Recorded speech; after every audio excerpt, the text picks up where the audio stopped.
자, 오늘은 그 우리 그 경매 입찰 방해죄 네. 요 이야기 한번 해볼까요? 네네. 우리 실무에서 많이 보죠, 그런 경우. 아유, 많이 보죠. 예. 워낙 이제 이런 소위 말하면 가짜 음. 이런 사람들이 많아서 그런 사람들이 이제 경매 뭐 그 엉터리 네네. 신고하는 네네. 이런 경우가 참 많죠. 자주 있는데요. 음. 대표적인 케이스는 이제 두 가지인 것 같아요. 하나는 이제 공사를 하지 않았으면서 공사를 했다. 그리고 돈을 못 받았다고 이제 그 공사 대금을 주장하는 유치권, 허위 유치권의 문제가 있고요. 또 하나는 임차인이 아니면서 그냥 전입신고가 되어 있다는 것을 원인으로 해서 기하로 삼아서 이제 임차인 척 행세하면서 이제 낙찰자 등에게 돈을 요구하는 경우, 이 두 가지가 제일 대표적인 그 두 케이스인 가지가 것 같습니다. 실무에서는 제일 많죠, 그죠? 네네.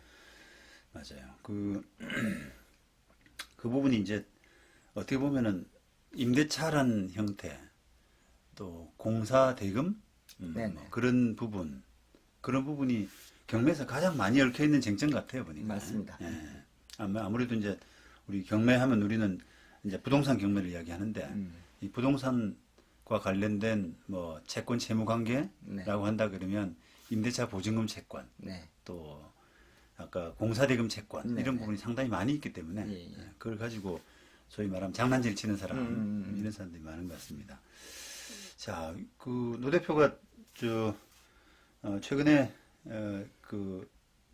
경매 입찰 방해죄로 뭐 고발까지 한 그런 사건이 있다고 네, 그랬죠? 네, 네. 한번 그 사건이 어떤 내용인지. 예. 네. 최근은 아니고 시간이 이제 조금 되긴 했는데요. 네.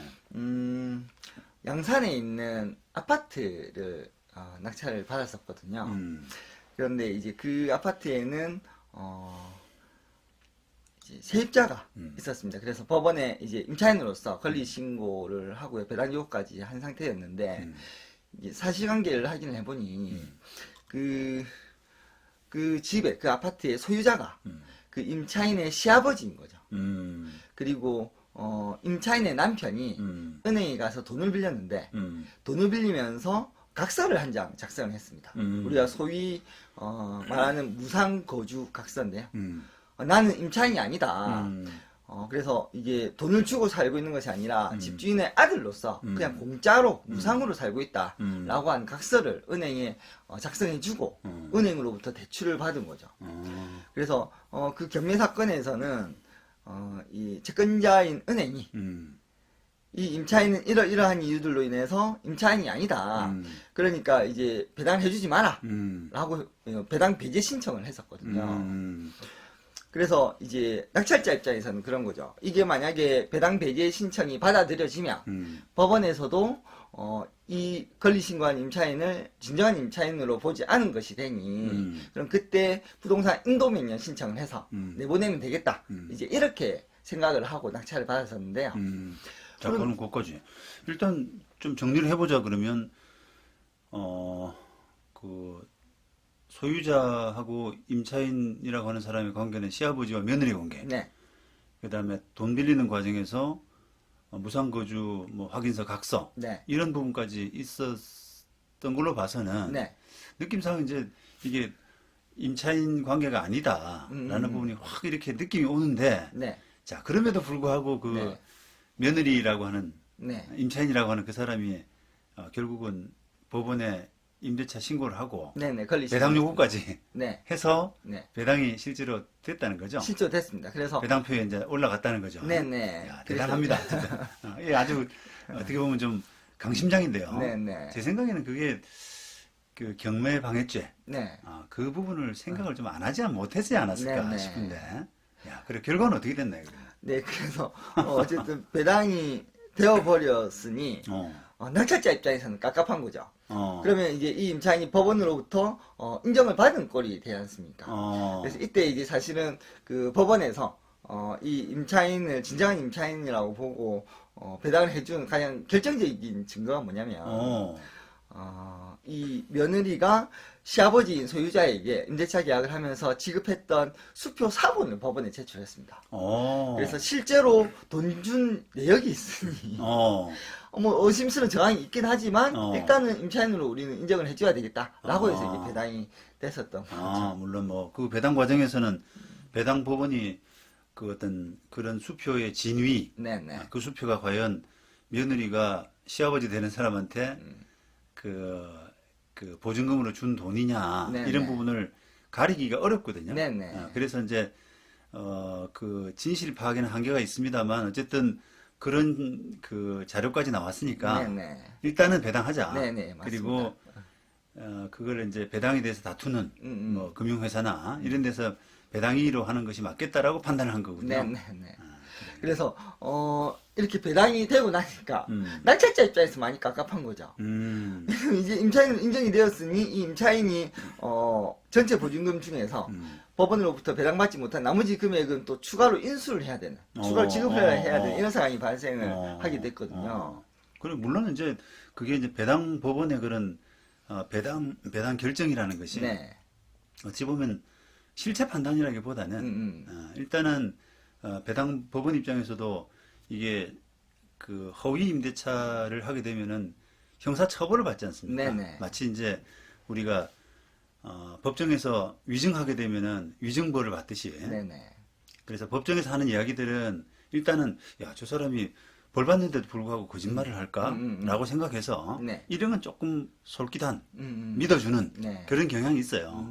그런 것처럼 지금 이야기했던 그 경매방해죄 부분도 임차인이 이제 경매방해죄가 된다는 그걸 감안해서 그런 수표까지 내고 했다면 네. 법원으로서는 그냥 무시하기는 힘든. 네. 그러니까 그거는 예. 일단은 배당을 해주고 네. 배당 이의나 재판 과정에서 다투는 그런 절차를 취하기 때문에 사실 그게 뭐 낙찰 받는 입장에서 그 임차인으로 인정됐다. 법원이 임차인으로 네. 해준 거 아니냐. 네네. 이렇게 보기에는 조금 예. 그래서 법리적인 부분은 그런 부분이 있지만 예. 어쨌든 낙찰자 입장에서 많이 깝깝해지는 상황은 맞죠. 그래서 어떻게 됐습니까? 형사 고발을 했습니다. 낙찰자가. 경매 방해죄로. 네, 경매 방해죄 등으로 이제 형사 고발을 했는데 네. 그래서 먼저 낙찰자가 그 경찰서에 가서 조사를 받았고요. 그 뒤에 고발을 당한 피고발인 그 임차인이죠. 그 아주머니가 이제 임차인이라고 법원에 신고를 했으니 그 아주머니가 조사를 받았는데 그 조사를 받고 나서 며칠 뒤에 낙찰자한테 연락이 옵니다. 연락이 와서 이렇게 얘기를 하는 거죠. 나는 진짜 임차인이 맞다. 우리 시아버지랑 계약한 거 맞다. 그런데 우리 남편이 은행 가서 돈을 빌린 것도 몰랐고, 돈을 빌리면서 그렇게 무상고지 각서를 작성한 것도 몰랐다. 근데 난 진짜 임차인이 맞다. 하지만 이 집을 낙찰자인 당신에게 집을 넘겨줄게. 그렇게 얘기를 하더라고요. 그래서 물어봤습니다. 아니, 진짜 임차인이 맞는데 왜 집을 넘겨주냐 이렇게 물어보니까 그 임차인 아주머니가 하는 말이 여자의 몸으로 경찰서에서 조사받는 것이 너무 힘들다. 그러니까 이 집을 넘겨줄 테니 고발을 취하해라 이렇게 이제 요청을 하더라고요. 그럼 뭐 조사받는 건 여자의 몸이 아니라 남자의 몸도 힘들긴 해요. 네. 그랬군요. 그래서 어쨌든 이 낙찰자 입장에서는 이제 그 임차인이 처벌받는 것을 목적으로 하는 것이 아니라 어떤 이제 집을 넘겨받는 것이 집을 넘겨받는 것이 이제 목적이기 때문에 당연히 콜하고 이제 고발 취하를 해줬죠. 그렇게 해서 이제 사실은 끝이 났고요. 그리고 그 고발 사건도 결국에는 무혐의, 그러니까 증거 불충분으로 그렇게 처리가 됐었거든요. 그걸 뭐 제가 충분히 이해되는 상황인데 네. 어쨌든 고소 고발까지 하고 네. 그다음에 피고소인 또 피고발인 네. 그 조사까지 마친 상태에서 네. 이제 그런 연락이 와서 잘 해결됐다는 거 네. 아닙니까? 근데 그게 이제 우리가 임대차 관계가 우리가 이제 얼핏 보기에는 가짜 같은데 그게 진짜인 경우와 가짜인 경우를 한번 나눠서 한번 생각해 보자 그러면 네네. 이런 거예요. 이게 만약에 가짜 같으면 사실은 뭐 그 더 이야기할 필요는 없지만 네. 만약에 정말 사실이 진짜다라고 네네. 한다 그러면 그럼에도 불구하고 그 은행에 대출을 받기 위해 가지고 무상거주 각서 내지 무상거주 확인서를 제출하고 대출을 받는 경우가 있잖아요. 네네. 그러면 그러고 나서 이제 누군가 그걸 믿고 낙찰을 받았을 때 그 낙찰자한테는 그 임대차를 주장할 수 없다라고 네. 하는 게 지금 판례잖아요. 네네. 그게 이제 약간 신의축 위반, 네. 뭐 그런 권리남용, 네. 뭐 이런 법리로 해가지고 그 무상거주 각서, 무상거주 확인서의 제출 행위를 되게 엄중하게 보거든요. 네. 그러니까 사실은 이게 실제 임대차 관계가 있었다라고 하더라도 민사재판을 하게 되면은 낙찰자한테 주장하기 어려워요. 네. 그리고 또 배당이 소송에서도 네. 역시 어렵단 네. 말이에요. 그러니까 뭐 그 여자 입장에서는 네. 아마 실제 임대차 관계가 없었을 것 같은데 네.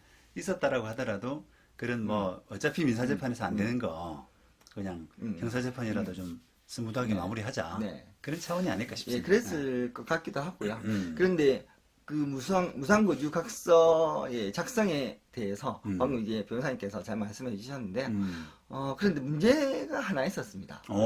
어쨌든 이 무상거주 각서를 작성하긴 했지만 임차인 본인이 작성한 것이 아니라 임차인 남편이 작성을 했지 않습니까? 그러니까 이제 그 각서의 효력을 아마 좀 다투어볼 여지가 다투어질 수 있는 있지 여지가 있다. 않나 그런 생각이 들고요. 그렇다 그러면 더 가짜 같네. 그게 그런 민사적으로 다투어볼 만한 여지 네. 이런 부분이 있었는데 지금 보증금으로 주장한 돈이 얼마죠? 총 2,500만 원이었습니다. 2,500만 원. 예. 2,500만 원이면 작은 돈이 아닌데 네네. 그거를 고소당했다고 그래서 여자의 몸으로 부담된다라고 해가지고 맞습니다. 그냥 접을 예. 건 아니잖아요. 예, 그래서 지금도 아직까지 시간이 많이 흐른 지금도 아마도 그 임차인은 진정한 임차인이 아니었을 것이다라고 개인적으로는 그렇게 확신을 하고 있습니다. 그렇군요. 자, 이게 이제 어쨌든 우리가 경매방해죄 이야기를 하고 있는데 형법에서는 여기 315조에 경매의 공정을 해한 경매 공정을 해한 행위는 어떤 형사처벌할 수 있도록 하고 있고 그게 그 공정을 해한다라고 하는 부분은 공정한 그 자유경쟁을 방해할 염려 이런 상태를 만드는 것 요걸 이제 이야기한다고 하고 있어서 이게 약간의 이제 사회적 법익 이런 부분에 해당이 돼요. 네. 그래서 노 대표가 고소를 취하했다고 하더라도 우리가 친고죄하고는 성격이 완전 다르기 때문에 그게 이제 없었던 상태. 그냥 경찰서에서는 고소 취소가 들어왔으니까 끝. 네. 친고죄는 바로 그렇게 종결해 버리잖아요. 예. 그런데 이제 그런 성격의 범죄는 아니라서 네. 조사는 이어가는데 조금 말할까 동력이 떨어진다 그러나요? 네, 뭐 보통은 이게 경매 입찰 방해죄라는 게 보통은 돈과 관련된 예, 맞습니다. 문제잖아요. 그러니까 돈과 관련된 가장 이해관계 있는 사람이 그냥 나는 그 고소는 접겠다라고 하고 있는 마당에 경찰이 뭐 그래도 이게 사회 정의는 실현돼야 돼 이렇게 하는 사람이 많지 않으니까 맞습니다. 그런 차원에서 마무리되지 않았나. 네네. 그렇네요. 그래요. 이게 어쨌든 이 사건에서 보시는 것처럼 어쨌든 다행이라면 다행일까. 허위 임대차로 만약에 신고가 됐다면 형사처벌까지 될 수 있는 그런 범죄가 되거든요. 네네. 상당히 신중해야 돼요. 네. 이런 부분을. 그래서 우리가 실무상에서 보면은 이제 소위 말하는 그런 꾼들 이런 분들도 그 선을 넘기 전에 소위 이제 이 임차인도 그 임대차 신고를 하고 배당 요구를 했기 때문에 이제 선을 넘은 셈인데 그 선을 안 넘으려고 노력을 많이 합니다. 그러면 이제 그게 선을 안 넘는다는 게 뭐냐면은 그냥 그 전입신고상으로만 그 말소기준 권리라든지 그런 부분에서 조금 앞서 있는 그런 상태로 그냥 남겨두고 신고를 안 하는. 그죠. 거기서 이제 더 넘어서 하면 이제 부담이 되는 거죠, 자기가. 그래서 그런 좀 선을 지킬 필요가 있다. 그렇게 생각을 합니다. 아주 좋은 사례네요, 이게. 네, 다음에도 또 좋은 말씀 부탁드립니다. 예, 네. 불러주시면 뭐 열심히 하겠습니다. 네.